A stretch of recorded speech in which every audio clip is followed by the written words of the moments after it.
আজকে আন্তর্জাতিক অপরাধ ট্রাইব্যুনালে জুলাই গণঅভ্যুত্থানে সংঘটিত মানবতাবিরোধী অপরাধের মধ্যে ১৯ জুলাই ২০২৪ তারিখে রামপুরা এলাকায় অনেকগুলো ঘটনা ঘটেছে। তার মধ্যে ৩টি ঘটনাকে একটি ফরমাল চার্জের অধীনে আমরা ট্রাইব্যুনালে দাখিল করেছি। সেই ফরমাল চার্জের উপরে আজকে শুনানি হয়েছে। শুনানির শেষে মাননীয় ট্রাইব্যুনাল ৩টি অভিযোগ আমলে গ্রহণ করেছেন ৫ জন আসামির বিরুদ্ধে। এই ৫ জন আসামির মধ্যে একজন জেল হাজতে আছেন, তাকে আগামী ১৭ তারিখ ট্রাইব্যুনালে হাজির করার জন্য আদেশ দিয়েছেন। বাকি সাবেক ডিএমপি কমিশনার হাবিবুর রহমান সহ যে ৪ জন আসামি আছেন তাদের বিরুদ্ধে গ্রেফতারি পরোয়ানা জারি করেছেন।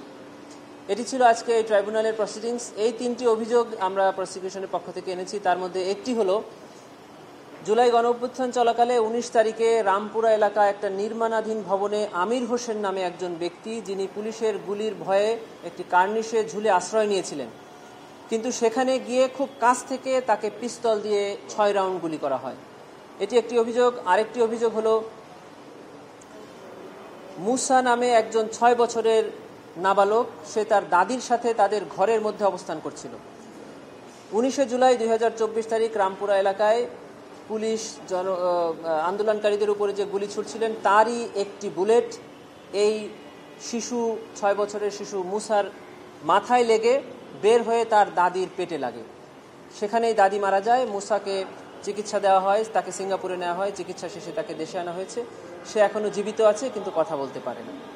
আরও একটি অভিযোগ আনা হয়েছে, সেটি হলো, নাম কি, মোহাম্মদ নাদিম, সে শহীদ নাদিম, সেও এই আন্দোলনকারীদের সাথে ওখানে উপস্থিত ছিল।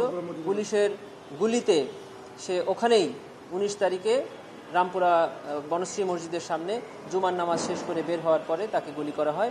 সে গুলিতে সাথে সাথেই ওখানে শহীদ বা শাহাদাত বরণ করে। এই ৩টি অভিযোগে আজকে প্রসিকিউশনের পক্ষ থেকে যে ফরমাল চার্জ আমরা দাখিল করেছিলাম, মাননীয় ট্রাইব্যুনাল এই ফরমাল চার্জের উপরে ভিত্তি করে ৩টি অভিযোগ আমলে গ্রহণ করেছেন এবং ৪ জন পলাতক আসামির বিরুদ্ধে ওয়ারেন্ট অফ অ্যারেস্ট ইস্যু করেছেন এবং একজন আসামিকে প্রোডাকশন ওয়ারেন্ট বলে ট্রাইব্যুনালে আগামী ১৭ আগস্ট হাজির করতে বলেছেন। এই ছিল আজকে ট্রাইব্যুনাল।